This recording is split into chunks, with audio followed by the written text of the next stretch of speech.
No sooner had I married than I became a widow. After 7 years of tirelessly managing the Marquis' estate, I accidentally discovered my husband was still alive. It turned out he had long been in love with another.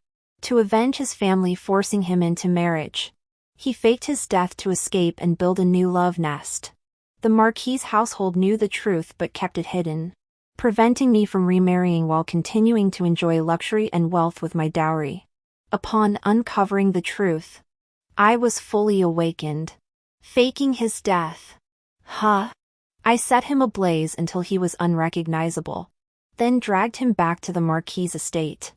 I made him watch, with his own eyes, as the Marquis' estate crumbled to ruins. While out purchasing fabrics, Chiu suddenly gasped. "What is it?" I asked softly. Chiu said, "Miss, I think I just saw the young master." Seeing my sorrowful expression, she hurriedly added, "This servant deserves death, knowing full well the young master is your scar." I dared mention him. It must have been a mistake, the young master died long ago. I sighed softly. It matters not. 7 years ago, shortly after I married into the Marquis' household, my husband Zhou Weihai clashed with the eldest son of Prince Ning. They came to blows. The Ning prince's son had his leg broken. Terrified, Zhou Weihai fled the Marquis' residence and never returned. Servants found his shoes by the riverbank, and rumors spread that Zhou Weihai had drowned. The Marquis' household mobilized men to search the river, but found nothing. Everyone assumed Zhou Weihai was dead. At first, I refused to accept it. I kept sending people to comb the riverbanks. Half a year later, my mother-in-law pleaded, "Wen Xuan, stop searching. My son is truly dead.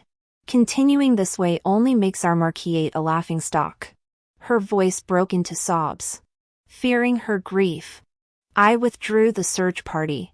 Deep down, I clung to the hope of a miracle, that my husband might one day return unexpectedly. Time passed relentlessly. 7 years had gone by, and I could no longer deny the truth, Zhou Weihai was dead. In this era, a widow could remarry after observing 3 years of mourning for her husband, but only with her late husband's family's consent. I married into the Marquis' household at 17. By the end of the mourning period, I was a 20-year-old spinster. When the mourning period ended, my birth family proposed I remarry. The Marquis' household firmly refused, causing great embarrassment for both families. I later learned they coveted my dowry. If I remarried, I would take the dowry with me, leaving them with nothing. This delay dragged me all the way to the advanced age of 24. Being both an older widow and of advanced age, I could never hope to marry well. At this point, both my family and I gave up on the idea of remarriage. I devoted myself to serving my in-laws and caring for the household at the Marquis' residence. After buying the fabric, Chiu and I had barely stepped out of the shop when, out of the corner of my eye, I suddenly spotted a figure standing on the bustling street, familiar yet unfamiliar. It was a man dressed in purple, his clothes made of fine fabric, suggesting he lived comfortably. He stood before a hairpin shop, picking up a jade hairpin and gently placing it in the hair of the woman beside him. The woman touched the pin shyly, then looked up and asked, "Does it look nice?" "Very nice." The man turned his face toward her, gazing at her tenderly, his eyes crinkling with a smile. The moment I saw his face, it was as if lightning had struck me. I froze in place. That was Zhou Weihai. Chiu noticed him too and whispered, "Miss, I just saw him. He looks quite like the young master. Doesn't he?" "Quite like," I murmured to myself. "Not just like, exactly the same. His build, his eyes and brows, his nose and lips, even the tiny mole visible on his neck when he tilted his head matched Zhou Weihai perfectly." Could such a look-alike truly exist in this world? Regaining my composure, I instructed Chiu to return the fabrics to the shop and fetch them later. Then, accompanied by Chiu Yu, I began to follow the couple from a distance. A voice inside me insisted, "That is Zhou Weihai." Yet my mind was filled with doubts. If he truly was Zhou Weihai, why hadn't he returned home in 7 years? And who was the woman by his side, acting as his wife? Burdened with questions, Chiu Yu and I stealthily followed the couple. After winding through several turns, we reached the blue-gray alley and watched them enter a spacious courtyard. I took a step back, looked up at the courtyard, then turned to Chiu Yu. "I recall the home mansion has a small courtyard in blue-gray alley?" Chiu Yu shook her head. "This servant does not know." My heart felt heavy as I carried the bolts of cloth back to the Ho residence. No sooner had I entered the main hall than I bumped into my younger sister-in-law, Zhou Weixiang. At just 15, Zhou Weixiang had been raised to be spoiled and greedy. Her eyes lit up upon seeing me, and she rushed forward. "Big sister-in-law, why are you back so late?" Then she snatched the fabric from Chiu Yu's hands. "Ah, it's brocade embroidered with gold thread. I want it." I frowned. "Xianger, this is something mother-in-law requested. It's a gift for Lady Lu." Zhou Weixiang clutched the fabric tightly, pouting. "I don't care. I want it. Just buy another piece." I tried to protest further, but mother-in-law entered the room, her face cold as she said, "If she wants it, give it to her." I hesitated. "But mother-in-law, didn't you say this embroidered brocade was specially prepared for Lady Lu's birthday celebration? Then why did you only buy one bolt?" Mother-in-law rebuked me without explanation. Wouldn't buying 2 more bolts have solved the problem? I pressed my lips together. Here we go again. No matter the facts, I always end up being the one at fault. Chiu Yu defended. "Madam, the shop only had 1 bolt of brocade left. It was only after the young mistress pleaded for a long time that we managed to get it." Silence. Zhang, the matron by her side, lunged forward and slapped Chiu Yu. How dare a lowly maid interrupt when the mistress speaks? I quickly restrained the matron and stepped before my mother-in-law, curtsying. "It is my fault, mother." Her face softened slightly. She waved her hand. "If the embroidered satin won't do, I recall you had a gold-threaded crown in your trousseau. Take that as a gift instead." With that, she dismissed me with a wave, leaving no room for protest. My lips parted. "Yes, ma'am." I led Chiu Yu away and returned to the courtyard to tend to her wounds. Chiu Yu wept softly. My heart ached as I asked, "Does it hurt?" Chiu Yu shook her head. "This servant is grieving for you, miss. These past years, they've grown increasingly outrageous, bullying you at every turn, eyeing your dowry greedily, even forcing you to return to your family for money. It's utterly shameless." My heart twisted with sorrow. Ever since my family pressured me to remarry, the Marquis's household turned against me, nitpicking at every turn. Later, when they realized I couldn't remarry, they stopped even pretending to be polite, openly bullying me. In this world, a woman who marries the wrong family suffers like this. After applying the medicine to Chiu Yu, Nanny Lu approached me with the ledger. "Miss, here are the accounts. Though I now manage the household finances, it sounds respectable on the surface. In truth, the Marquis's residence has long been empty. I'm using my own dowry to support an entire household. With finances so strained, I've become particularly sensitive to every ledger entry." I flipped through the accounts. Found it. The ledger recorded monthly expenditures of 30 taels of silver for Qinghui Alley. This had continued for a full year. I heard it's occupied by a distant relative of the lady. Lu, my personal attendant, explained. "Miss, is there a problem?" I lowered my head in deep thought. Though the Marquis's household entrusted me with managing its finances, all the valuable property deeds, land contracts, and shop leases remained firmly in my mother-in-law's hands.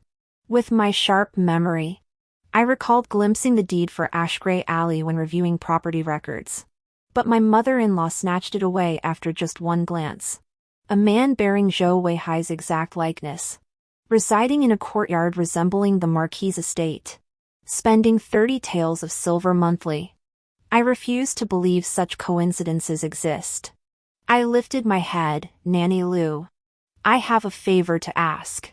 At your service, young mistress.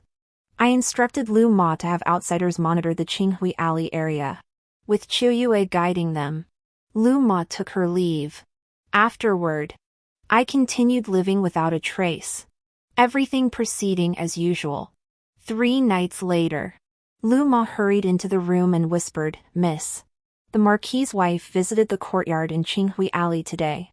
I slumped into a chair.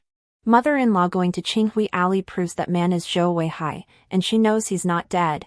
Miss, there's one more thing. Nanny Lu hesitated. I took a deep breath. Speak. Nanny Lu clenched her jaw. Our people say Lady Ho entered the gate holding a child, calling him her dear grandson. I was struck as if by lightning. During the 3 days Lu Ma monitored Ashgrave Alley, I contacted my brother and had them investigate Prince Ning. Later, I learned of secret intelligence. A year prior, Prince Ning had offended the Empress Dowager within the palace, losing her favor. Recent rumors suggested he was highly likely to be demoted to the remote frontier. Such court secrets were naturally unknown to me, an unloved woman of the inner quarters. But my mother-in-law must have heard the rumors.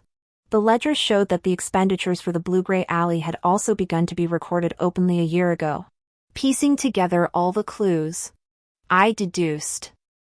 After Zhou Weihai broke the Prince of Ning's legitimate son's leg, he fled, faking his own death to escape. Once the storm had passed, he re-established contact with the Marquis' household. This is because 6 months after Zhou Weihai vanished, my mother-in-law suddenly ordered me to withdraw the search party. It wasn't until a year ago, when the Ning prince's power waned and rumors of his demotion spread, that Zhou Weihai rushed back to the capital and took up residence in Qinghui Alley. The Ho mansion, believing the Ning prince would be gone sooner or later, relaxed their vigilance and simply had me paid directly to support him, his woman, and his child. This is utterly outrageous. Having confirmed most of the truth, I immediately wrote to my brother, instructing him to investigate Zhou Weihai. I dared not inform my father of this matter. 2 years ago, when mother negotiated with the Marquis' household about my remarriage, she was so enraged by my mother-in-law and Zhou Weixiang that she coughed up blood on the spot. She fell gravely ill upon returning home and passed away. After mother's death, father was forced to marry a formidable stepmother. Father was an imperial merchant, while that stepmother was a relative by marriage to the Empress Dowager. Having lived as a widow all her life, the Empress Dowager coveted the Zhao family, compelling father to wed her. The Zhao family is now controlled by the stepmother, and father himself is in peril.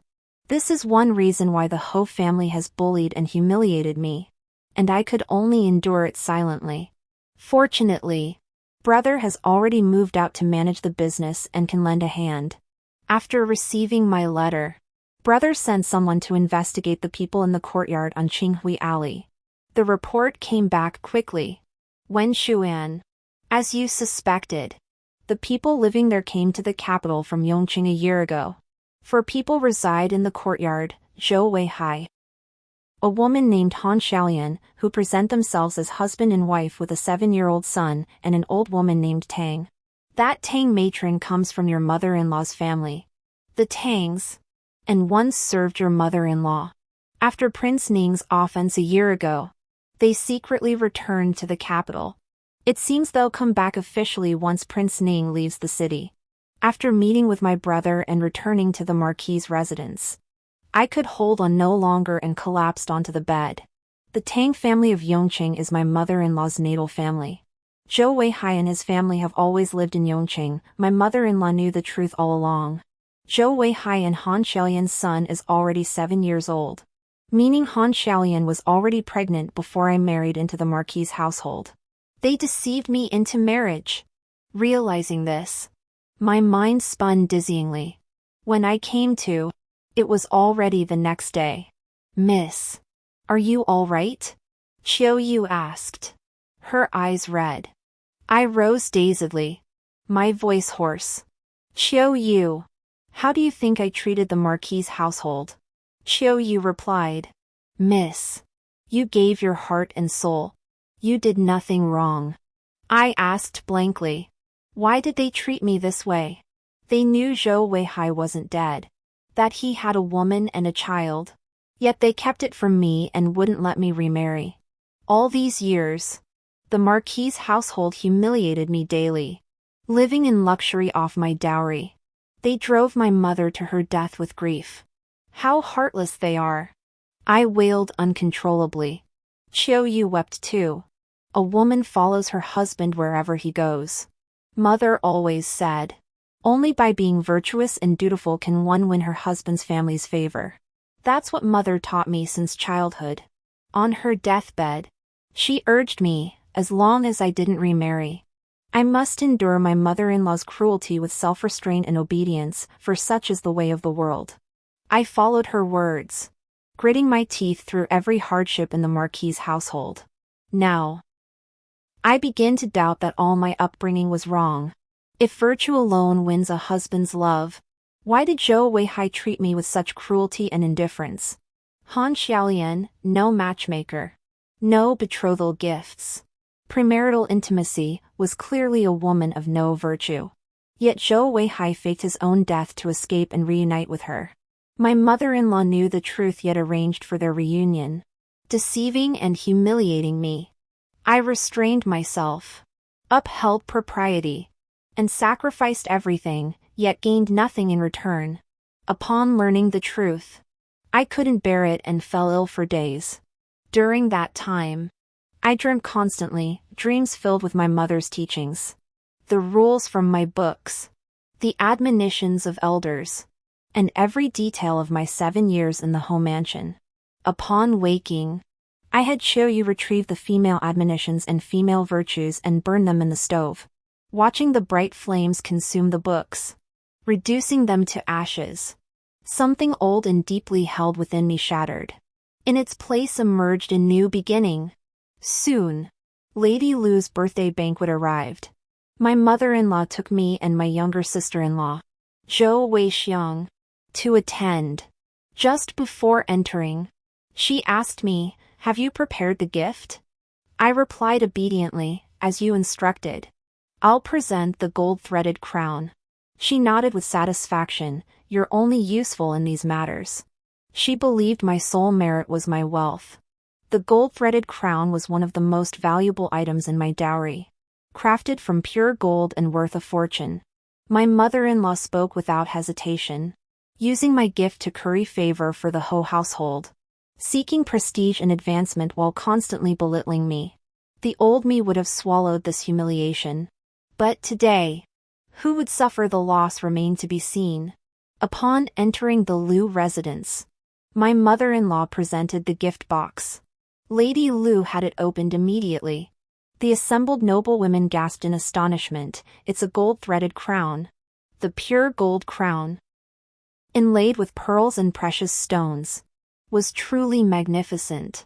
Lady Lu smiled. "My compliments, Countess." "Huh?" Just then, one of the noblewomen examining the crown suddenly exclaimed, "There are words inside." Another noblewoman turned the crown over and carefully read the small inscription, "May my daughter, Zhao Wenxuan, find a harmonious marriage." After she finished reading, the room fell silent. Everyone exchanged uneasy glances between the mother-in-law and me. Lady Lu inquired, "If I recall correctly, the young mistress of the Chongning Marquis' residence is named Zhao Wenxuan, correct? Is this gold-threaded crown part of her dowry?" The mother-in-law's face turned ashen. Zhou Weixiang, unable to save face, stubbornly retorted, "Of course not. This belongs to our marquis's residence. I chuckled inwardly. Zhou Weixiang was foolish and vicious, accustomed to ruling the household with an iron fist. When agitated, she lost all sense of propriety. That gold-threaded crown had originally been unmarked. I had ordered someone to engrave the name in haste, specifically for today. Hearing Zhou Weixiang's words, the disdain in everyone's eyes deepened. Engraving a name clearly marked it as a personal item. Yet she dared to contradict this openly before all present. To pass off a daughter-in-law's dowry as a marquisate gift, utterly laughable. Several noblewomen who'd previously favored Zhou Weixiang as a potential daughter-in-law immediately shook their heads, abandoning the idea. Seeing the expressions, Zhou Weixiang grasped the situation. She quickly tugged me aside, pinching my arm discreetly. Sister-in-law, say something. Mother-in-law also urged anxiously. Wen Xuan, you explain. They were simply trying to get me to admit I'd voluntarily offered the dowry. I'd grant them their wish.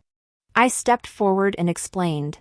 Earlier, the home mansion learned that the lady favored brocade embroidered with gold thread. They wished to present it as a gift and sent me to find the fabric. After I found it and returned to the mansion, my younger sister-in-law saw it and took it, saying she wanted to make clothes. Everyone's gaze shifted back to Zhou Weixiang. She was wearing a skirt made precisely from that brocade embroidered with gold thread. It looked splendid and magnificent, impossible to ignore.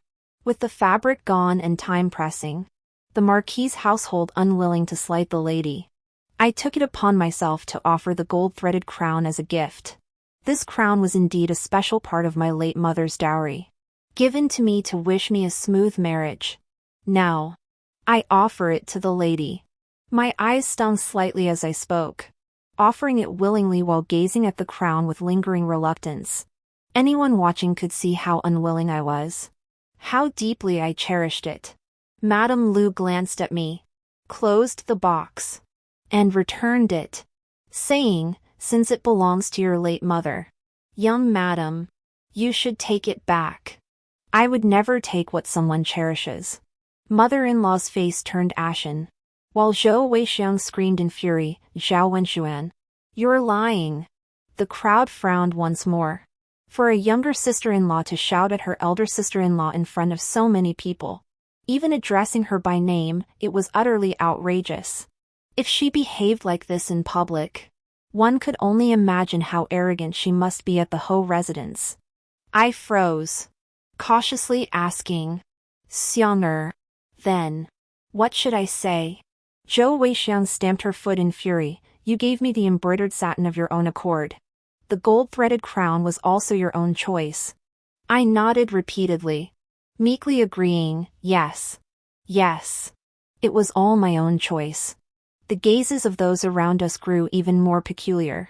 My mother-in-law rarely took me out. When she did, I had to wear plain, formal attire she selected, with only one type of headpiece allowed. This made me utterly invisible among the noble ladies, even resembling a maid. She forbade me from speaking, belittling me to everyone she met. This daughter-in-law is vulgar and dim-witted. Thus, in the circle of noble women, I became the quiet, vulgar, and dim-witted one. Now, my behavior perfectly matched the image she had painstakingly crafted for me. You, Zhou Weixiang flared, about to speak again. Mother-in-law cut in, enough. She forced a smile to bid farewell to Lady Lu, then led Zhou Weixiang and me home, both of us looking disheveled and defeated. Zhao Wenxuan, how dare you harm me? The moment we stepped through the Ho residence gates, Zhou Weixiang lost all restraint and swung at me. Over these past 2 years, Zhou Weixiang's treatment of me has grown increasingly tyrannical. The first time she struck me, she seemed startled. Yet my mother-in-law sided with her, berating me instead. No one stood up for me. After that, she grew even more brazen. Just as Zhou Weixiang's hand was about to strike my face, I stepped back and slapped her across the face, sending her tumbling to the ground. This action stunned everyone present. What are you doing? My mother-in-law's face turned pale. Zhou Weixiang scrambled up from the ground, clutching her face and shrieking in disbelief. You hit me? You've tormented me. And now you dare to hit me? Never having endured such humiliation, she lunged forward to strike again. To save face, Zhou Weixiang wore an elaborate embroidered satin gown. I stepped on her skirt, sending her crashing to the floor with a shriek. Zhao Wenshuan, my mother-in-law, furious, called for her maidservant to assist. I replied calmly, Mother, I did this for Shower's own good. When Zhou Weixiang got up, her face was covered in mud, looking utterly wretched. Ah, you vile woman. You made me look like this and still claim it's for my own good. Zhou Weixiang nearly leapt to her feet. I addressed the furious mother-in-law. Mother-in-law, if you continue to indulge Zhou Weixiang's arrogance, she'll never marry well in this lifetime. Today's display, Mother, was witnessed by all. Do you truly believe those noble ladies would consider her for marriage after seeing such vulgar behavior? Both Zhou Weixiang and her mother froze. Zhou Weixiang snapped first, pointing at me with hurt and fury. It's all your fault. Why did you accuse me of stealing the embroidered silk? I gave her a calm look. Didn't you tell me to say it? In that situation, I was scared stiff. I had no choice but to tell the truth. You. Zhou Weixiang stamped her foot. Useless. Scared stiff by a little occasion? Her mother-in-law scolded. She never thought her own family was at fault. The fault always fell on me.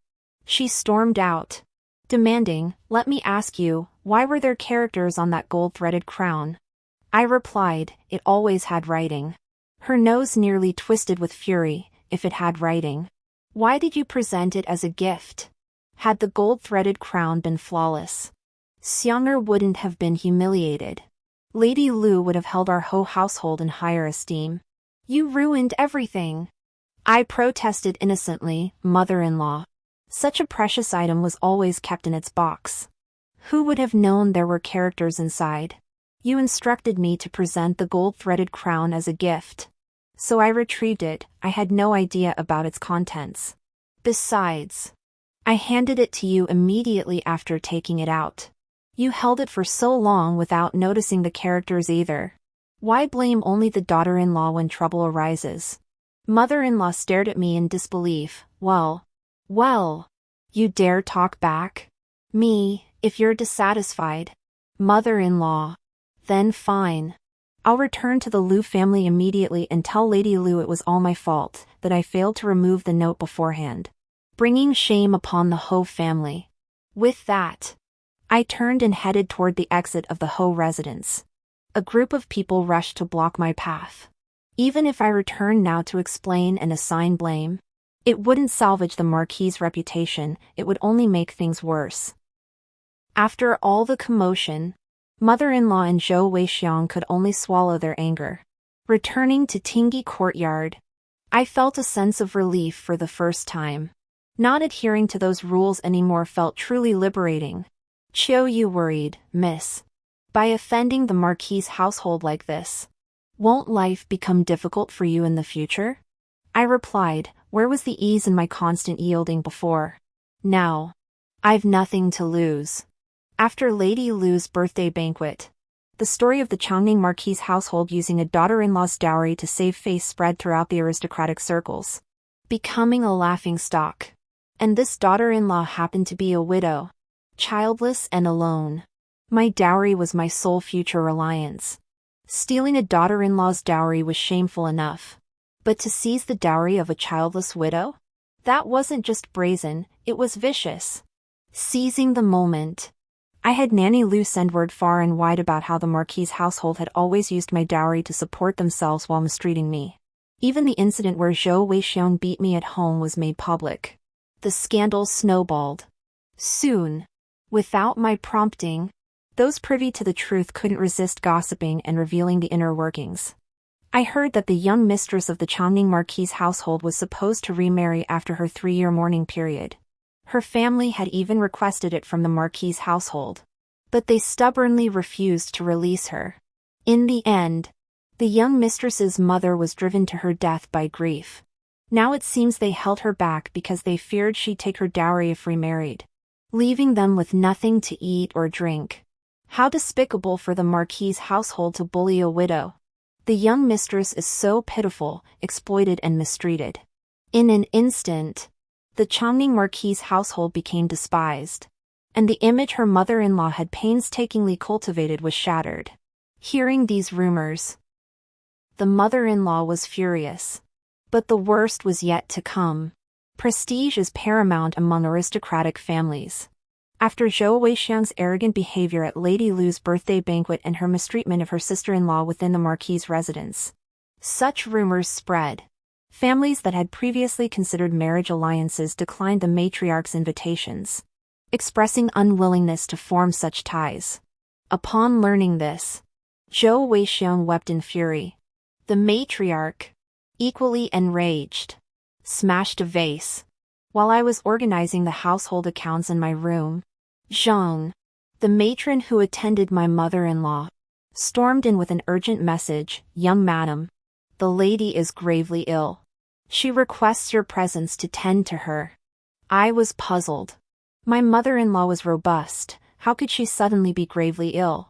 Upon arriving, I found her complexion rosy and her eyes bright. She looked anything but sick. Yet she refused to rise, publicly declaring I had angered her into illness and demanding I tend to her convalescence. This tactic of hers to pressure her daughter-in-law proved remarkably effective. I had no choice but to obey her commands. As expected, she made things unbearably difficult. One moment the broth was too hot, the next too cold. She ordered me to do this and that, never letting me rest. She even demanded I pay for medicines and tonics, asking for 100 taels of gold. Naturally, I refused. She promptly splashed the medicine broth in my face and said coolly, "Make it again." I knew she was taking revenge for the incident at Lady Lu's banquet. I silently withdrew. When I returned with the medicine broth, I overheard her talking to Nanny Zhang. "Madam, tormenting the young mistress like this. What if word gets out?" "Humph. A daughter-in-law serving her mother-in-law is only natural. I was once a daughter-in-law myself. Now that I'm the mother-in-law, I'll make her pay 1,000-fold for all the humiliation I suffered under my own mother-in-law. It's only right that I torment her. Yes. Yes. Yes." The matriarch paused to catch her breath. "But we truly can't wait any longer. Those outsiders are saying we're bullying a widow. I must have my son return immediately. That woman won't remain a widow. Let's see if they dare gossip then. Once my son returns, that wretch Zhao Wenxuan won't be spared. I kept her because she seemed obedient, but she turned out to be an ungrateful wolf, ruining the Marquis's reputation and harming Xiang'er. I should have killed her back then, putting an end to it all. The dowry would have been ours anyway." I stood outside the door, laughing coldly. "Kill me? We'll see who kills whom first. Zhou Weihai is already dead, and he wants to return? He's dreaming.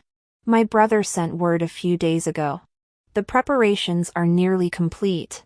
Next, it's time for the next move."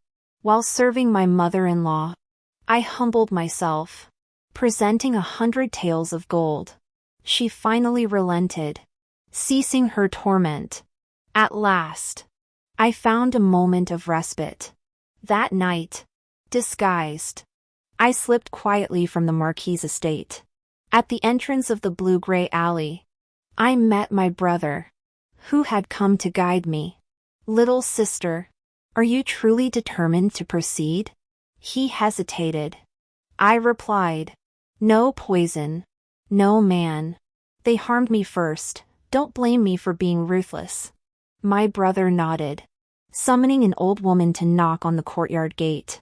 Soon, the gate swung open. The old woman pleaded anxiously, "The mistress is gravely ill, fear she won't survive. Please, Your Highness, return to the manor at once." The gatekeeper, Tang Ma, was sharp. Why isn't Zhang Ma here? I've never seen you before. The old woman replied. Zhang Ma is attending to the mistress and couldn't leave. She sent me secretly. Here is the token. She produced a headband. It was an item I'd taken from my mother-in-law's side while tending to her illness, something she used often. Lately, the old lady has been tormenting me, deliberately having people spread rumors that I've made her so ill she's near death. The gossip is rampant outside. Everyone's saying she's gravely ill. Zhou Weihai and the others must surely know. Now that the old woman has come bearing this token, Tang Nanny believed her at once and hurried inside to relay the message. Soon, Zhou Weihai emerged in a hurry. Take me back to the mansion at once. In the pitch-black night, unable to see his surroundings, he climbed into the nearby carriage at the old woman's direction. The carriage slipped quietly from the blue-gray alley. My brother and I followed behind, walking all the way to the prepared villa. This place was utterly remote. The moment Zhou Weihai stepped out of the carriage, he sensed something was wrong and tried to shout, but was struck unconscious by those beside him. They dragged him into the house. Gazing at this heartless, ungrateful man, I said coldly, break his limbs, render him mute, then burn his face to a crisp. Don't kill him yet. I want him to live and taste hell. Not a single one of those who killed my mother and tormented me will escape my vengeance. The enforcers severed Zhou Weihai's tendons in his hands and feet, then cut out his tongue to silence him. They doused him in oil. I picked up a piece of firewood and set Zhou Weihai ablaze with my own hands. You liked playing dead? Then die completely. The excruciating pain snapped Zhou Weihai back to consciousness. He writhed on the ground, writhing in agony. But he couldn't speak. Only silent screams.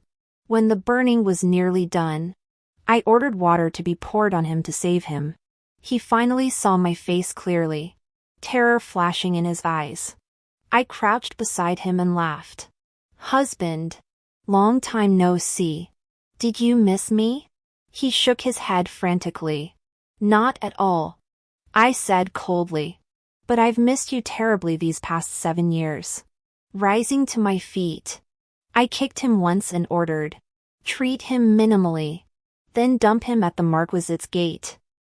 After completing everything, I returned to the Marquisate, carrying on as usual. But my heart had grown harder than stone.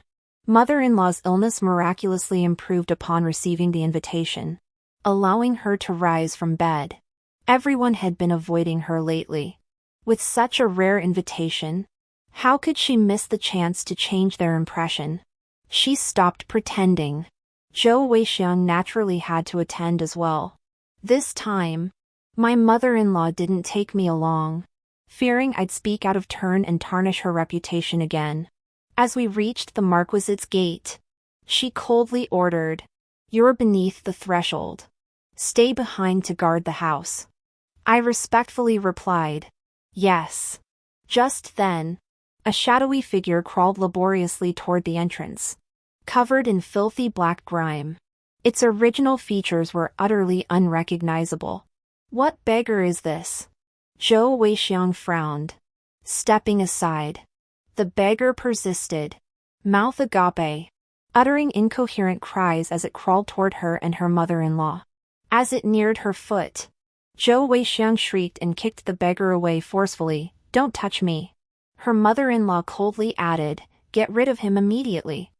Who does he think he is? Crawling to the home mansion's doorstep? He's sullying our family's reputation. 2 maidservants immediately stepped forward to drive him away, their movements rough and forceful. The beggar froze, then opened his mouth wide, tears streaming down his face. The mother-in-law and Zhou Weixiang were in a hurry to attend the tea gathering. They couldn't be bothered with the insinuations of some ugly, filthy beggar. "Get him out of here!" the mother-in-law and Zhou Weixiang ordered with disgust, descending the steps and climbing into the carriage. After they drove off, I approached the beggar and spoke in a voice both could hear. "Young master, did you hear that? A man like you would sully the Marquisite's reputation. With that, I rose and pointed to a spot by the roadside nearby. See how pitiful this beggar is? Take him there first. Give him a steamed bun each day from now on, make sure he doesn't go hungry. Hearing my instructions, the onlookers praised in unison, young madam is truly kind-hearted. I met their admiration with a smile, accepting their praise with composure. Zhou Weihai was dragged to the street in utter despair. Crawling here had already drained his strength. Yet he never imagined his mother and sister would fail to recognize him at all, even driving him away with such vicious fury. They had always been gentle with him before, he had never seen them so cold and cruel. His heart was utterly broken. I watched him, a faint smile playing on my lips. The home mansion's cruelty was always directed at me. Now, it's your turn. Zhou Weihai curled up on the street, tears streaming down his face as he wept silently. In high spirits, I approached him. Since the Ho family won't acknowledge you, shall I escort you back to Qinghui Alley? See if your beloved Han Xiaolian and your son recognize you? Zhou Weihai lifted his head, trembling all over. One glance at his eyes told me everything. He wanted to go back. If that's what you desire, so be it. I stood up, smiling. I had men drag Zhou Weihai onto a carriage and took him to Qinghui Alley. Even though Zhou Weihai had been missing for days, beaten into this crippled state, no one reported it to the authorities. They'd returned to the capital from Yongqing, secretly residing in Qinghui Alley, concealing their identities and avoiding contact with others. Aside from Han Xiaolian and a few others, no one knew he was missing. They dared not even report his disappearance to the authorities, lest it reveal his true identity and secrets. Thus, my brother and I could cripple Zhou Weihai without a care, fearing no official retribution. Zhou Weihai was a dead man. How could the authorities investigate the whereabouts of a deceased individual? After dumping Zhou Weihai in the courtyard of the Qinghui Alley residence, I stood nearby watching. He struggled to the main gate, urgently banging his head against it. The door opened, and this time Han Xiaolian emerged. For the first time, I clearly saw this woman's face, delicate features, a pitifully vulnerable appearance. She wore understated yet exquisitely fine garments, and on her head, I raised an eyebrow. She wore my bridal gift, a red agate butterfly jade hairpin. While sorting my dowry days ago, I noticed several items missing and was investigating their whereabouts. I never imagined she'd have it. Han Xiaolian spotted Zhou Weihai at the doorway and shrieked, trying to slam the door shut. Having been rebuffed at the home mansion's gate, Zhou Weihai wasn't about to give up now. He quickly thrust his head through the door crack. Fearing she might trap his head, Han Xiaolian flung the door open, fuming. Where did this filthy creature crawl from? Get lost! The commotion drew attention from inside. Tang Nanny and Zhou Weihai's 7-year-old son rushed out. Seeing the scene, they immediately flew into a rage. Tang Nanny lunged at Zhou Weihai, punching and kicking him. Especially the boy, a chubby little mite, furiously kicked Zhou Weihai several times while yelling, "Filthy beggar! Rotten beggar! How dare you scare my mother? And you want to enter my courtyard? Disgusting! Get out! Get out now!" Zhou Weihai desperately screamed "Ah! Ah!" and tried to gesture with all his strength. But his hands were crippled. His fingers were twisted and contorted, making any meaningful gesture impossible. The three ignored him, delivering another round of punches and kicks before shoving him out. The door slammed shut with a clang. Zhou Weihai lay sprawled at the courtyard entrance, tears streaming silently down his face. I watched the spectacle for a moment before strolling over with a smile. Seems they don't recognize you either. Zhou Weihai lifted his head, fixing me with a deathly stare, his eyes burning with hatred. Unfazed, I smiled. If your mother, sister, or Han Xiaolian had even a shred of conscience, seeing you in such misery might frighten them. But they wouldn't beat you. They might even give you something to eat. Since they didn't, it only proves their hearts are inherently cruel. Zhou Weihai continued to glare at me. Don't believe me? Try it. I had him tossed before a nearby door. Soon, a woman opened it and gasped at the sight. Where did this beggar come from? Seeing Zhou Weihai struggling to crawl, she sighed, turned back inside, and returned with half a steamed bun. Go now. This is all I can do for you. Zhou Weihai stared blankly at the steamed bun. After the woman left, I approached Zhou Weihai and said, See? Even those with kind hearts, though they dislike you, won't strike you. They'll give you food. How did your so-called good wife, good son, good mother, and good sister treat you? Zhou Weihai seemed to lose all strength, collapsing onto the ground. Let's go. Take him back to the Marquis's residence, I said, feeling thoroughly satisfied. Zhou Weihai was cast out near the Marquis's residence to beg. His home lay within arm's reach. Yet he could not enter. His own kin would not recognize him. They once barred me from remarrying, leaving me homeless. Now, I shall ensure he has no home to return to. That evening, my mother-in-law and Zhou Weixiang returned triumphant, clearly having enjoyed their tea gathering. Zhou Weixiang demanded money again. I need to buy new clothes and jewelry. There are still a few bolts of fabric in the storeroom, I replied. Use those to make clothes. No. I want silver, Zhou Weixiang said warily. Who knows if those things have hidden markings? This little sister-in-law, accustomed to taking things, had grown a bit more cunning, no longer asking for goods, but demanding silver. I nodded. All right. How much silver do you want? Zhou Weixiang's eyes darted about as she blurted out. 100 taels. 100 taels? Qiu Yu gasped. How could making clothes possibly cost 100 taels?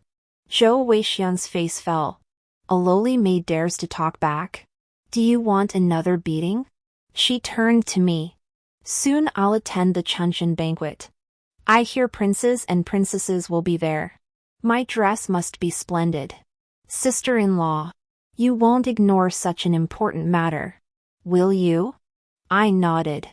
Qiu Yu, withdraw 100 taels of silver from the account for Xiang'er. Only then did Zhou Weixiang break into a delighted smile. With the silver in hand, she departed cheerfully. Qiu Yu grumbled discontentedly. Miss, how could making clothes possibly cost that much?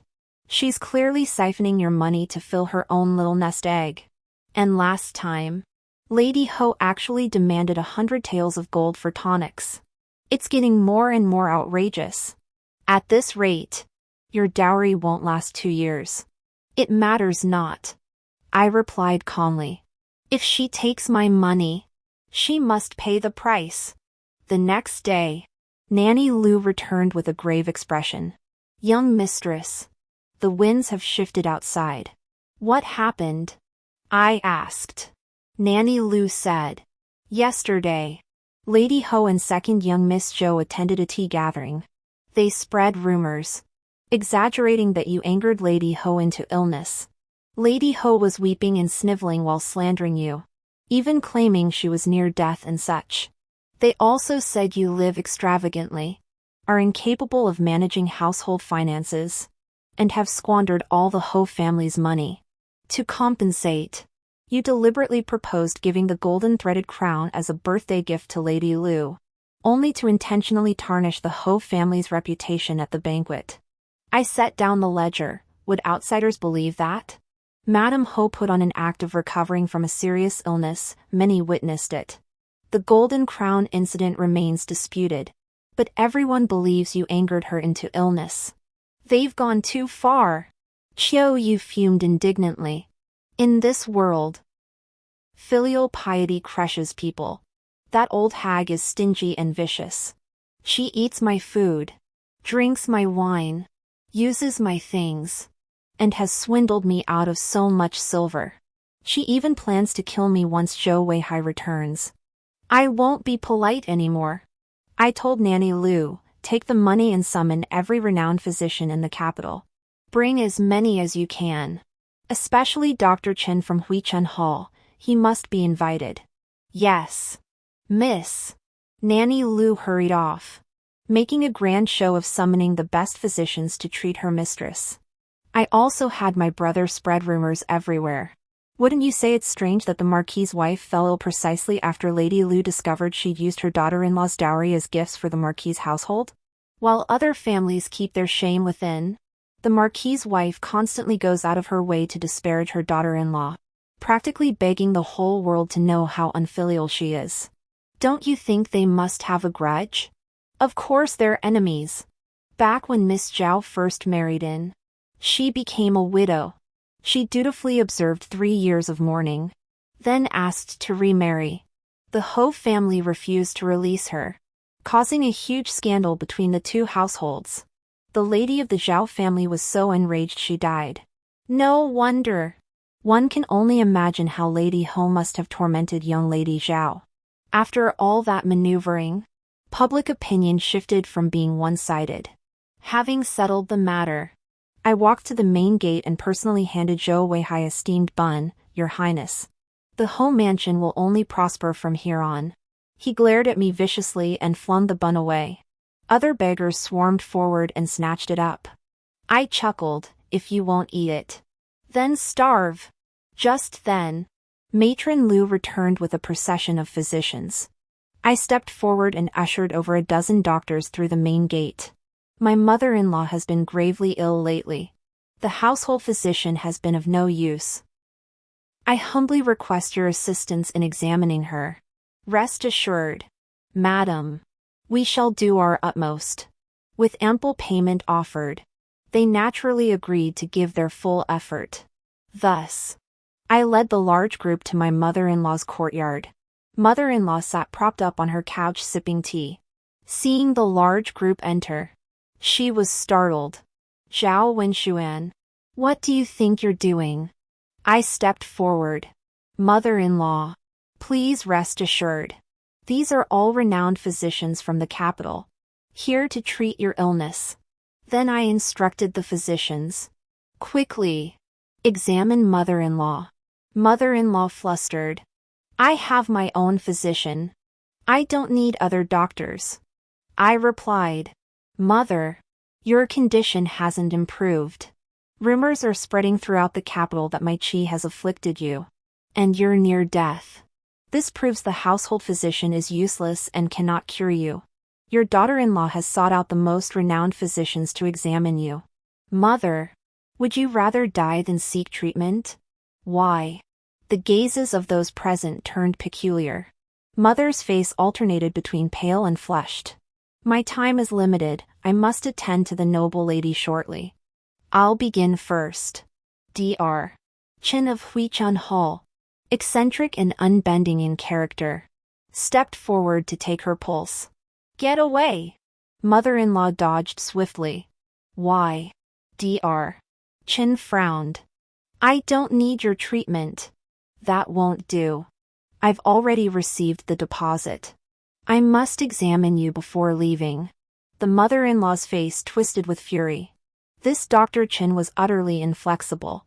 I chuckled inwardly. It was precisely because I knew his character that I'd sought him out. The mother-in-law was reluctant to face her illness. I sighed softly. Dr. Chen perked up, then it's all the more reason to examine her. He prepared to step forward. The mother-in-law, overcome with fury, leapt from the bed and pointed at me, cursing viciously. Her outburst left everyone staring at each other in shock. Dr. Chen paused for a moment before saying, rumors in the capital claim Lady Ho is near death, bedridden and unable to rise. Now that I've examined her, Lady Ho appears vigorous and alert, walks without difficulty, speaks with full resonance, and has a rosy complexion. She shows no signs of serious illness whatsoever. The other physicians nodded in agreement. Indeed, she doesn't appear gravely ill. The rumors about her being driven near death by her daughter-in-law seem unfounded. The mother-in-law froze. I glanced at Qiu. Qiu suddenly declared. This rumor was spread by Zhang Laonyang, the matron by Lady Ho's side. Lu Laonyang dragged a storyteller into the room. This is the one. The storyteller glanced at Zhang Laonyang. It was her. She gave me 10 taels of silver to slander young Madame Zhao relentlessly, saying the young madam was unfilial and had driven Lady Ho to illness. Made Zhang panicked. It wasn't me. I didn't.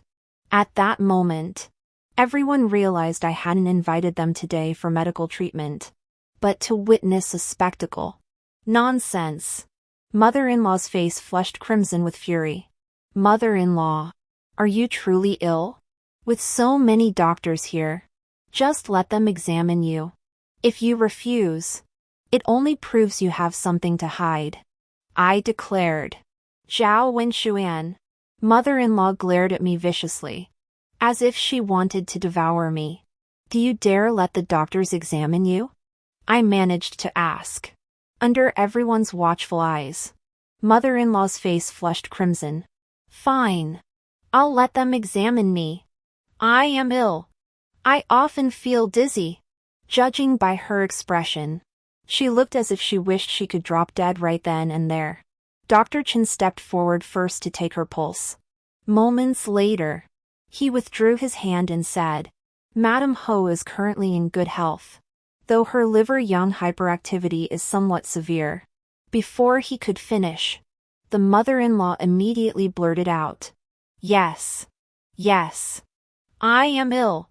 It's all because Zhao Wenxuan made me so angry. Everyone stared at her as if she were a fool. What do you mean? She did make me sick. The mother-in-law yelled. Madame Ho. Most people develop liver-young hyperactivity as they age. Your dizziness is further proof of the condition.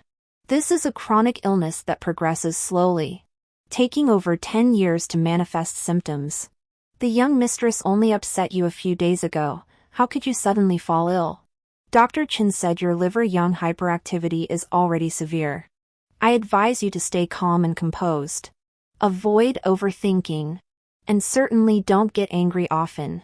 Otherwise, if your meridians become too tense, that curse might just come true. What curse? Didn't you have people spread rumors that you were dying? I've never seen an old woman curse herself to death before. Dr. Chen rolled his eyes at her and left with his medicine chest. After he departed, other physicians took the matriarch's pulse and reached the same conclusion. Once the doctors left, the matriarch was so enraged she smashed her teacup. I took Qiu and Nanny Lu away, then paid the storyteller generously to leave. Rest assured, young mistress, I'll recount today's events word for word, the storyteller promised. I nodded with a smile. Today's smooth resolution owes much to my brother. The news of the mother-in-law's illness spread so swiftly, someone must have fueled the fire. Brother swiftly found the storyteller for me and sent him right to the doorstep. This perfectly complemented the doctors I had sought out, allowing us to work in tandem to tear away the false facade of the mother-in-law. The storyteller, having received his payment and understanding my intent, returned home and vividly recounted the events unfolding at the Ho residence. The doctors also spread the word far and wide. The mother-in-law's reputation was in tatters. The aftermath of the previous incident had barely subsided when she stirred up trouble once more. No one wanted to be associated with her. From that day on, no one sent invitations to my mother-in-law. She was completely abandoned by the circle of noble ladies. Hearing the rumors outside and being cast aside by the noble ladies, she truly fell ill this time. Bedridden, without an invitation, Zhou Weixiang certainly couldn't attend the gathering. I deliberately told Zhou Weixiang that the invitations for the Chuncheon banquet had all been sent out. She exclaimed in disbelief. But I didn't receive an invitation. Me, with the Ho family's current reputation. How could they possibly send you one? After saying that, I left. Zhou Weixiang's eagerly anticipated Chuncheon banquet had gone down the drain. She sobbed uncontrollably in her room. After crying for a long while, she stormed over to my courtyard to make a scene. Zhao Wenxuan. You vile woman. Look at the mess you've created. It's all your fault. The Ho family's reputation is ruined. And I'm suffering because of you. You heartless, ungrateful bitch. Her curses were vile. Her emotions boiling over. Her foul language bore no resemblance to that of a proper young lady. I couldn't fathom why the Marquis's household had raised her with such a disposition. When I first married in, I had criticized Zhou Weixiang for this very trait. She harbored resentment ever since, finding every opportunity to humiliate me. My silence only fueled her arrogance, making her believe she was formidable.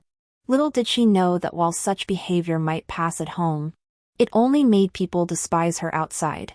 Today her insults were especially vile, for the Chunshan banquet was essentially a noble matchmaking event. Eligible noble youths were invited to attend. Zhou Weixiang had calculated that by dressing up beautifully, she might catch the eye of some high-ranking nobleman.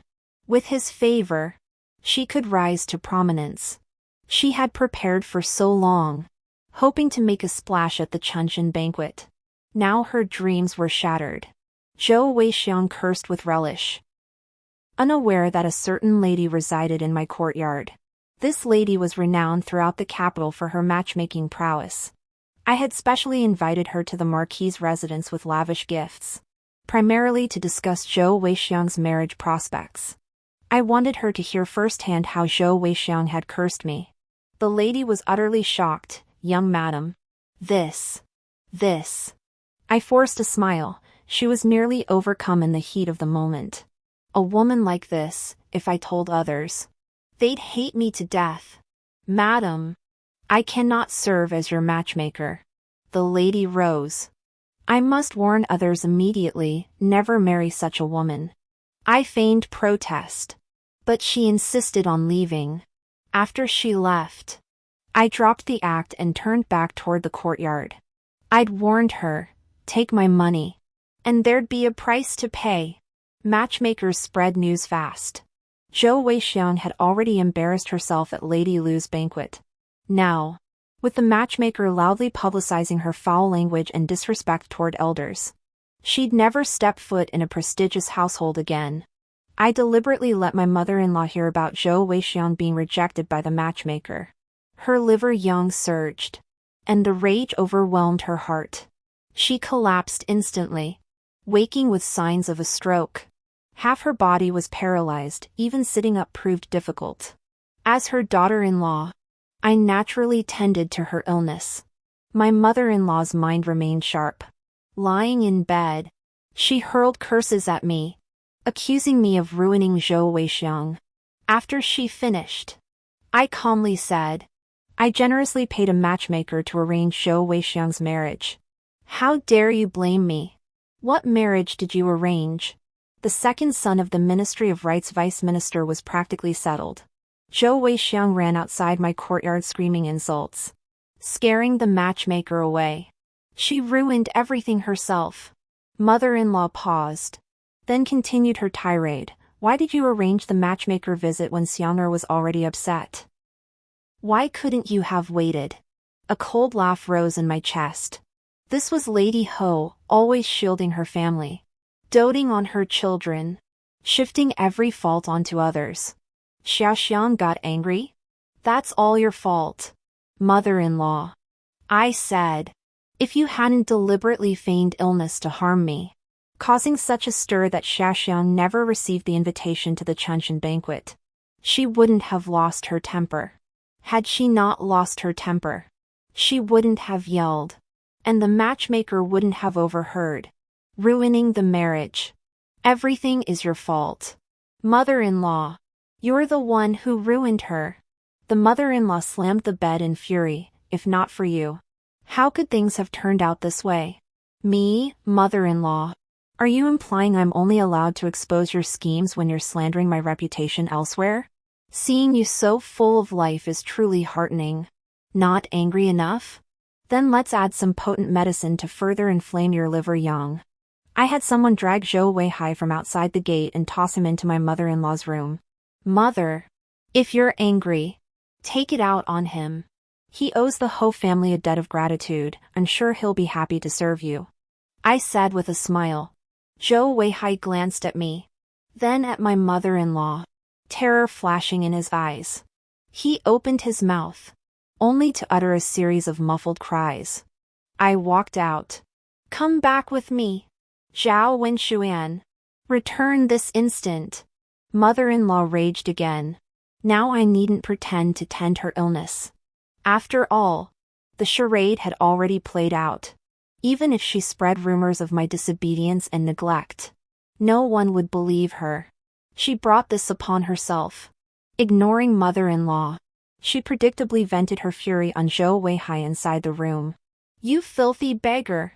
What are you doing in my room? You're an eyesore. She struggled to her feet, smashing a teacup into Zhou Weihai's forehead, drawing blood. Zhou Weihai had only wanted to see her. He hadn't expected another beating. And pain flashed in his eyes. He gestured desperately, but his mother-in-law wouldn't listen or look. She kept hurling objects at him. What's your relationship with that slut? Did you come here to provoke me on purpose? Get out! Tears streamed down Zhou Weihai's face. Listening to the commotion inside, I said expressionlessly to Auntie Lu, does Han Xiaolian even have a heart? Zhou Weihai has been missing for so long, and she hasn't even looked for him? Nanny Lu replied, you're right, young miss. I'll send word to Qinghui Alley immediately that Zhou Weihai never set foot in the Ho mansion. I smiled slowly. The next day, someone reported that Nanny Zhang had secretly brought someone into the mother-in-law's courtyard through the back gate. I rose and said, let's go see the commotion. As I neared my mother-in-law's chambers, I spotted Zhou Weihai, who'd been driven from the room, anxiously eavesdropping by the door. Suddenly, a shriek pierced from within. How could this be? My son is missing? Nanny Tang explained, Madam. On the night of the 17th, the Marquis's mansion sent word that you were gravely ill, urging the young master to return immediately. He left then and never returned. We assumed he remained at the Marquis's residence. Only yesterday did we hear rumors that you were never ill at all. If you weren't ill, why hasn't the young master returned? I grew deeply anxious and came to inquire. Nanny Zhang retorted, nonsense. We never sent anyone to summon the young master. But that person was definitely carrying your headband. Madam! The young master saw it and, worried about you, rushed out in a carriage that very night and hasn't been seen since. He never returned to the mansion. Oh no. Could he have been kidnapped? My son. Oh no. Madam has fainted. Outside, Zhou Weihai could no longer contain himself. He slammed open the door and crawled inside, screaming ah. As he went, he wanted to tell those inside he was the young master. But no one paid him any mind. Madam! Madam! Hold on! Yuck! What's a beggar doing here? Stinky! Get out of here! Someone! Call a doctor! 2 women shrieked. Chaos reigned inside. I smiled faintly and pushed open the door. What happened? Looking around, I saw the matriarch lying unconscious on the bed. Nanny Zhang and Nanny Tang were frantically shouting and pinching her nose at the bedside. Zhou Weihai paced anxiously near the foot of the bed. Young madam, the Marquis's wife has fainted. Nanny Zhang cried out. Quick! Call the estate physician. I turned and said, didn't you hear me? Call the family physician. Someone's already gone. Soon. The physician arrived in a hurry. He applied acupuncture and acupressure. And after another round of treatment, my mother-in-law finally stirred back to consciousness. However, her eyes were wide open. Yet she couldn't speak. Saliva dripped from the corner of her mouth. And her body remained completely immobile. After examining her briefly, the physician turned pale with shock. Madam has suffered a stroke. Oh, a stroke. Huh. likely caused by the shock of her son's disappearance. Her liver yang surged violently, severing her blood vessels and leaving her paralyzed. What wonderful news! A stroke? Zhang Nanny was stunned. Tang Nanny blurted out in panic, "What about the young master?" I immediately asked, "Which young master?" Zhou Weihai crawled toward Tang Nanny, bumping his head against her while making ah sounds. Panicked, Tang Nanny kicked him square in the face. "What the hell are you? You scared the life out of me." I sat calmly on the nearby chair and asked, "Who are you? Why are you in my mother-in-law's room? She was perfectly fine before. Why did she have a stroke the moment you appeared? Did you do something?" Nanny Tang waved her hands frantically in fear. No. No. No. It has nothing to do with me. I sneered coldly. "Whether it has anything to do with you isn't for you to decide. Chiu Yu. Report this to the authorities immediately." "Yes, miss." Nanny Tang's face paled. "It's not my fault." Zhou Weihai, kicked to the ground by Tang Nanny, scrambled desperately to my feet upon hearing this, banging his head hard on the floor, his eyes filled with pleading. He was begging me to spare his family. I looked at him and sneered coldly. How many times had I begged? How many times had mother begged? Had they ever spared me? Since you insist on keeping me in the Marquis's residence, today is your retribution. Filthy beggar! How dare you touch the young mistress? The old woman beside her roughly dragged Zhou Weihai away. Soon, officials arrived. This stranger barged into the Marquis's residence and entered the matriarch's courtyard. The matriarch had been perfectly healthy, but after she arrived, the matriarch suffered a stroke. I pointed at Nanny Tang and declared, "She must be the one who did it." Nanny Tang was startled and immediately knelt on the ground begging for mercy. "Your Honor, I'm a relative from the Marquis's wife's family. I live in the blue-gray alley. You can go check. The Marquis's wife's stroke has nothing to do with me." I feigned surprise. "Ah, so you're the relative living in Qinghui Alley?" Sweat beaded on Tang Mam's forehead as she nodded frantically. Just then, the court physician spoke up. "Madam Ho suffered a stroke due to sudden emotional distress." Zhang Mam interjected, "This servant can attest that Tang Mam did not harm Madam." I frowned, "But why would my mother-in-law suddenly have a stroke?" After a moment's thought, Zhang Ma said, "Young Madam, have you forgotten? Dr. Chen previously diagnosed the mistress with liver-yang hyperactivity. She must avoid anger and emotional shock, or she's prone to stroke." I asked, "Then what exactly triggered her?" Zhang and Tang exchanged glances, then stammered, "Actually, it was a relative living in Qinghui Alley who went missing." My expression darkened. If a distant relative goes missing, just report it to the authorities. How dare you alarm my mother-in-law and cause her stroke? What kind of relatives are you? A curse on the family. That's what. After hearing the account, the officials concluded it was an accident and departed. Maid Tang protested. "It was an accident. I had nothing to do with it." I retorted to Maid Tang, "Humph. Even if it was an accident, it was your negligence.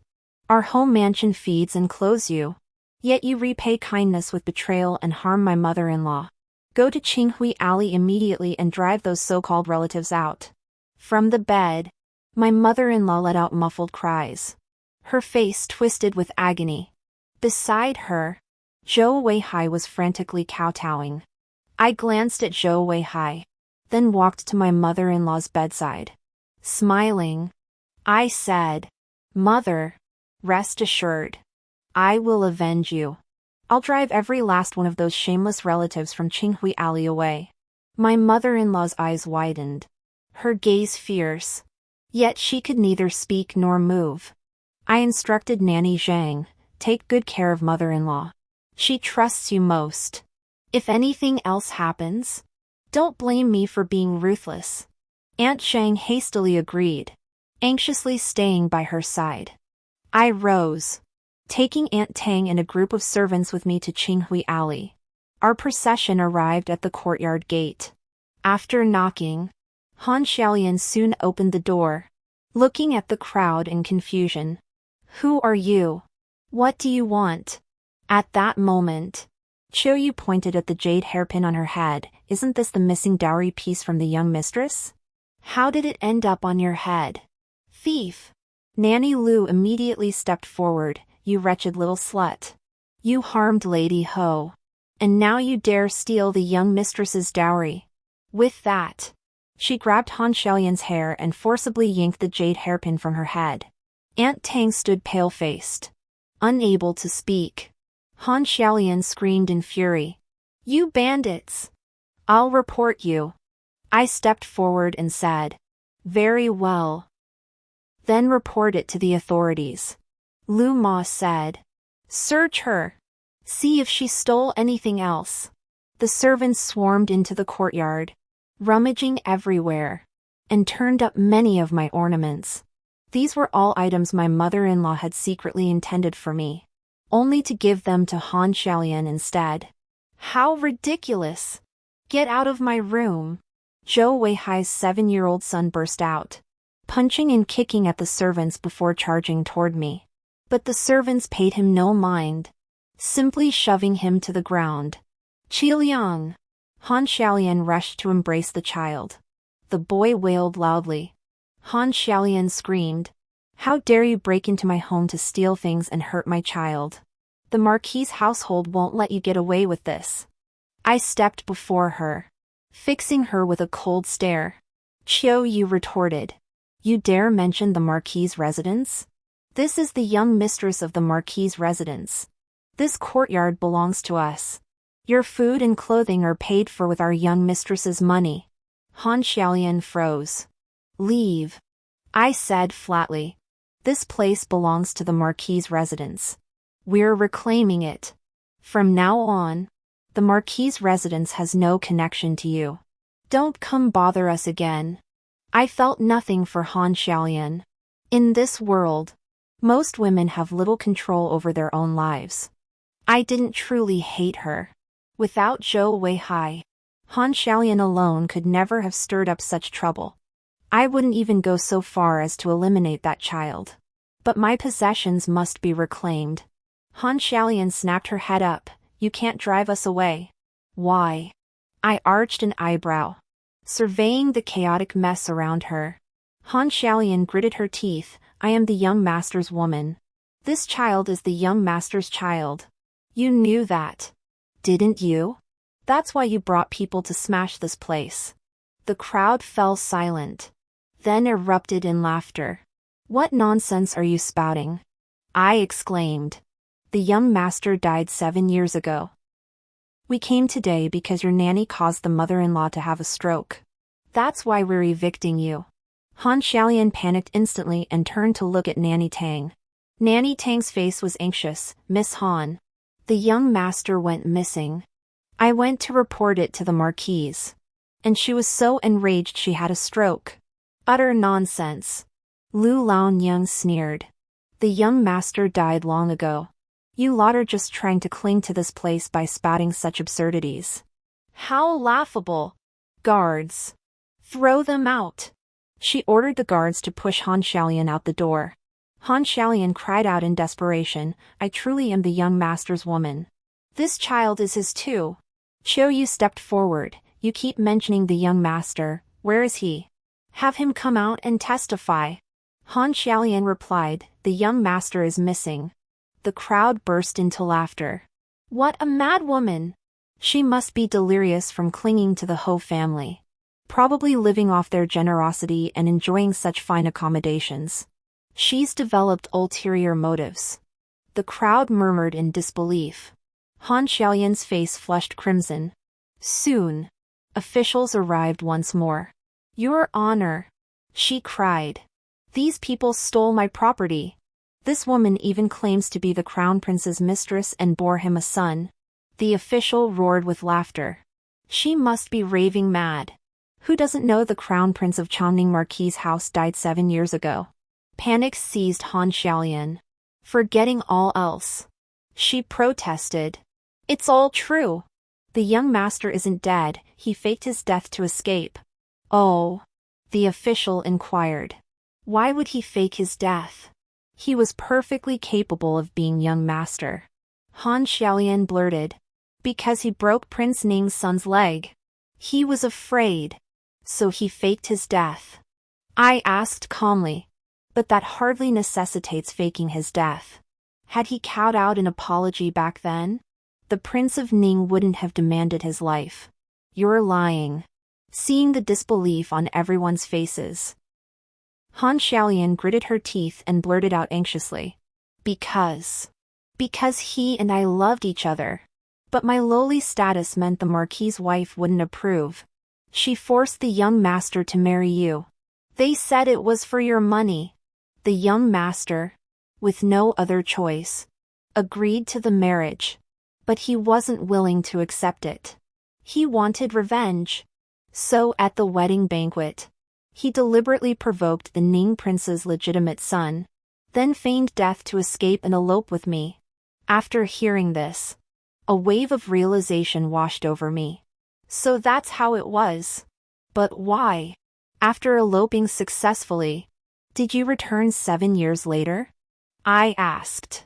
Han Xiaolian said, we were living well outside and had no desire to return. But Lady Ho kept writing letters urging the crown prince to come back and inherit the title.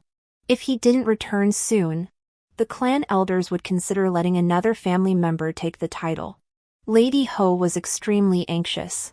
The crown prince didn't want the title to fall into someone else's hands either. He wanted Qiliang to become the crown prince. And with Prince Ning about to leave, that's why he brought us back. I nodded. My doubts resolved. I had always wondered why Zhou Weihai, rumored not to be one to resort to violence, had suddenly clashed with Prince Ning's eldest son at the wedding banquet. So this was the hidden story behind it. They were indeed deceiving me into marriage. The Ho family estate was deeply in debt. They coveted my family's wealth and dowry, scheming to marry a wealthy bride so they could enjoy a life of luxury using her money. Zhou Weihai, that cowardly man, had someone else in his heart yet couldn't refuse the marriage. So he devised a clever plan, marry me to fulfill the Marquis's obligations, using my wealth to sustain the household. Simultaneously, he could fake his death and elope with his beloved, a perfect solution. How delightful! Even more, he and his woman and child could live off my dowry. The money my mother-in-law took from me was also given to them. Otherwise, they wouldn't have lived well, and my dowry wouldn't have ended up with Han Xiaolian. Until the dispute over the title arose. They wanted it back, unwilling to relinquish the title. So they planned to bring me back to life. Now that Prince Ning is being exiled to the frontier, he's unlikely to pursue the broken leg incident. 7 years have passed, I can't remarry. And even my natal family is controlled by the Empress Dowager, growing weaker by the day. Under my mother-in-law's constant pressure, I've become someone who endures everything silently. With the situation favoring them, they want to return to the capital, inherit the marquisate, kill me, and seize my dowry. That's their entire plan. How could they do this with a clear conscience? Have they considered my feelings? My family's feelings? Selfishness taken to the extreme. Nonsense. Matron Lu snapped at Han Xiaolian. How dare you slander the Marquis's wife and the young master? The young master is already dead. Yet he must endure your filthy accusations. Han Xiaolian cried out in distress, I'm telling the truth. I watched her calmly. This woman, as delicate as a bindweed, utterly indecisive when trouble strikes. A mere scare, and she spills every last detail. Is this the sort of person Zhou Weihai favors? Indeed. She possesses little cunning. The official grew impatient. Then summoned Zhou Weihai. Han Xiaolian replied. He's vanished. Thus, the conversation reached a deadlock. The official snorted derisively. Everyone burst into laughter. convinced Han Xiaolian was lying. Han Xiaolian wept in desperation, utterly helpless. In the end, Han Xiaolian and Nanny Tang were convicted of theft. They claimed the items came from Lady Ho, but I insisted they were stolen. Now that my mother-in-law has suffered a stroke and cannot speak, she naturally cannot testify. I am the crown prince's woman. You cannot touch me. Han Xiaolian wept bitterly. Nanny Tang also pleaded, we truly serve the crown prince. If you doubt us, go ask the Tang family in Yongqing. The eldest master knows the truth. He was the one who found the courtyard for the crown prince outside the palace. The official snapped impatiently, enough. The young mistress accuses you of stealing her dowry. Whether you serve the young master is irrelevant, do you understand? Even if the young master truly survived, your service to him changes nothing. Theft is theft, and you must be punished. Is that clear? Han Xiaolian and Nanny Tang froze, then were led away by the officers. Thus, the two were imprisoned for theft, while the child was left unattended. I won't harm him, but I won't help him either. Father! Mother! The child cried as he chased after them down the street. Nanny Lu followed to take a look and returned, reporting, Miss, someone has taken the child away. He looked like a slave trader. Should we rescue him? Save him? I sneered coldly. So many people on the street go unsaved, why should I be the one to save him? Chiu Yu chimed in, exactly. There's no reason for you to save him. Miss. Lu Ma agreed, that's true. Everyone saw it, we didn't harm him. He ran off himself and was picked up by someone. We packed up and returned to the mansion. Entering my mother-in-law's courtyard, I found no sign of Zhou Weihai. Where's that beggar? I asked a maid. The maid replied. Nanny Zhang believed the beggar offended the mistress, causing her stroke. She ordered him flogged 50 times and thrown out. I almost laughed. Sure enough, the Ho family never admits fault, they always find a scapegoat to vent on. Too bad this time it fell on Zhou Weihai. 50 lashes, with Zhou Weihai's constitution. Even 10 would be brutal. 50 lashes? He wouldn't survive. Then I must share this good news with mother-in-law. Entering the room, I had Zhang Laonyang prepare medicine, dismissed the servants, and sat by the bed. Mother-in-law, I said. Today I went to Qinghui Alley and drove Han Xiaolian and that bastard child away. Her eyes widened abruptly. I smiled. No need to be shocked. I know Zhou Weihai isn't dead. I know Han Xiaolian is his woman. I know that child is their bastard. I went today to deal with them. Her body began to tremble, as if struggling, yet unable to move. Tang and Han Xiaolian, who secretly stole my dowry, have been thrown into prison. I've retrieved everything from the courtyard and locked it up. Oh, you must be wondering about that child? Rest assured, I didn't harm him. I haven't the heart to lay a finger on a child. But I hear he ran out onto the street and was picked up by a child trafficker. Aya! The mother-in-law screamed from the bed, her eyes bulging like copper bells. Don't panic. The good news is yet to come. I continued. Do you know why Zhou Weihai disappeared? I sent someone to take him away. Do you want to see him? He's actually been right beside you all along. I kindly arranged for your reunion. But alas, you didn't recognize him.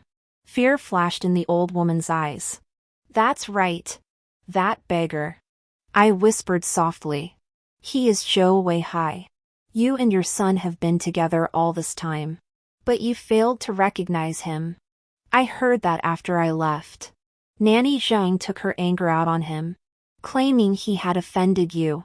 She had him beaten with 50 strokes of the rod. Ah! Blood tears streamed from the mother-in-law's eyes as her body convulsed violently, white foam forming at her mouth. You wish to see him? Very well. I am the kindest soul. I rose and shouted loudly outside. Someone! Summon the household physician. After the attendants entered, I ordered them to bring back the beggar who had been thrown out. The maids exchanged bewildered glances, but obeyed the order to carry him in. Soon, the physician arrived, and Zhou Weihai was carried into the courtyard. "Young madam, this beggar is already dead," the old woman said. "Perhaps we shouldn't bring him inside, lest he offend you." I turned to the bed. "Mother-in-law, did you hear? The beggar is dead. 50 lashes, few survive that." Mother-in-law rolled her eyes and began convulsing violently. I said, "This beggar truly would offend the mistress. Hurry and carry the body away, toss it in the mass grave." Everyone hastily carried Zhou Weihai's corpse out. Mother-in-law convulsed even more violently. The household physician rose anxiously to prepare medicine, instructing me to watch over her. Sitting by the bedside, I gazed at this woman I had once served with genuine devotion. A faint smile touched my lips as I whispered hoarsely, "Mother-in-law, back then you clung to me so fiercely that I couldn't return home. So I made sure Zhou Weihai couldn't come back either. You drove my mother to her death, and I will drive you to yours. I hope you'll be magnanimous and not get so angry, or else you'll achieve my goal." My mother-in-law stared at me fixedly, her eyes filled with fear and despair. I laughed heartily. She wouldn't die from a stroke just yet. I sent people far and wide to gather so-called life-prolonging medicines, keeping her clinging to life. Of course, precious medicines were out of the question for her. Let her taste the agony of physical and mental torment before she dies. Though oppressed by my mother-in-law, I remained dutifully filial. I attended to her personally, procuring medicines and doctors, becoming the paragon of noble women throughout the capital. My reputation in the capital finally improved. Gradually, I could accept invitations independently and attend banquets. Zhou Weixiang was devastated by missing the Chunxin banquet, wandering around in a daze. When my mother-in-law fell ill, she grew impatient after just 2 days of tending to her and retreated back to her quarters. Now that the whole mansion is under my control, Zhou Weixiang is no threat. Didn't they deliberately drag things out, preventing me from remarrying and turning me into an older woman at their mercy? Then I'll treat Zhou Weixiang the same way. Now that my mother-in-law has suffered a stroke and cannot speak, the matter of Zhou Weixiang's marriage naturally falls to me. Her elder sister-in-law. Dealing with her requires no effort at all. As long as I refuse to lobby on her behalf, she will struggle to find a husband. After all, her reputation is already thoroughly ruined throughout the capital. The clan elders came again to inquire after my mother-in-law, their true intent being to seize the title. With no desire to remarry and no one left in the marquisate to hinder me, I declared, I shall adopt a child to serve as heir and inherit the title. The clan elders departed in frustration. As for selecting the child, I naturally needed careful consideration. I couldn't risk choosing an ingrate. After settling these matters, I met with my brother to offer incense for our mother together.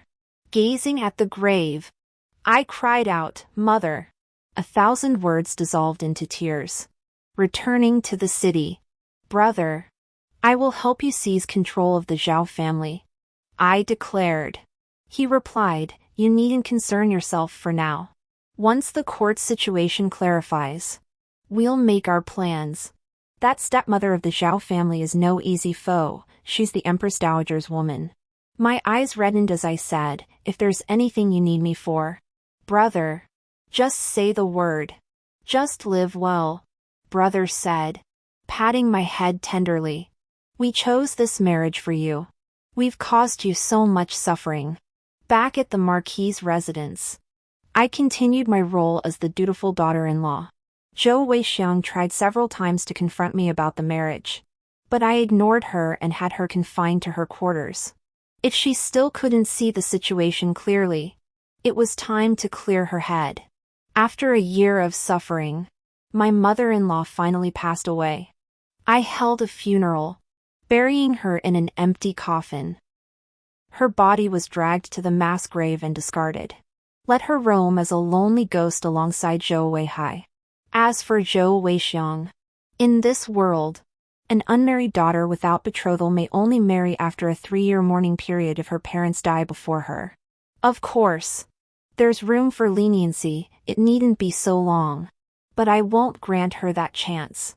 After 3 years of mourning, she'll be unfit for any respectable match.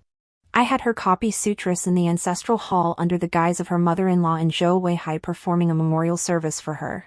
She lived a life of austerity every day. As long as she endured 3 years, I felt the punishment sufficient. I planned to find her a marriage to an ordinary family afterward, out of sight, out of mind. Yet, barely half a year passed before she couldn't bear it.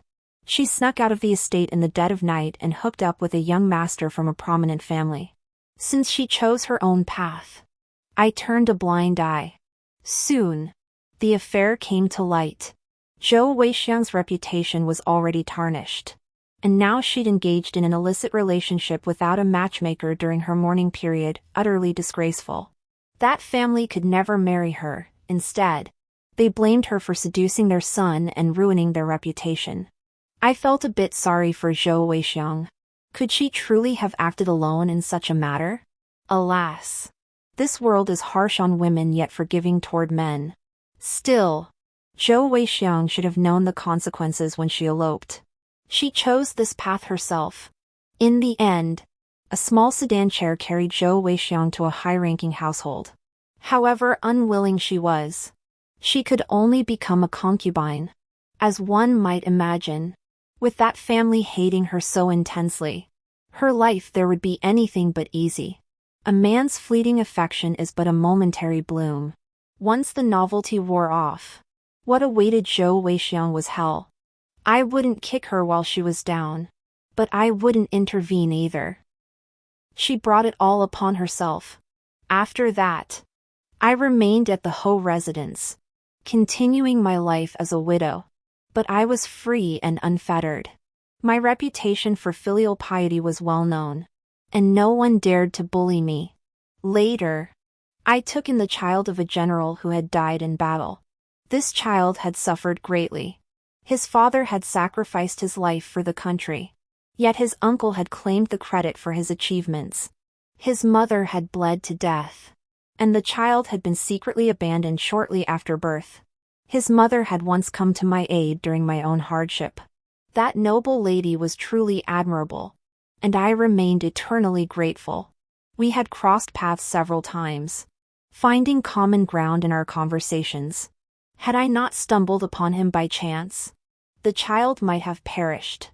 I adopted him as my legitimate heir, designated him crown prince, and taught him literature, calligraphy, swordsmanship, and martial arts.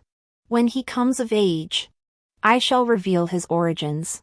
Beyond this, I have gradually taken in several more children, both sons and daughters, each with their own backstory. Their future fortunes now lie entirely in their own hands. The end.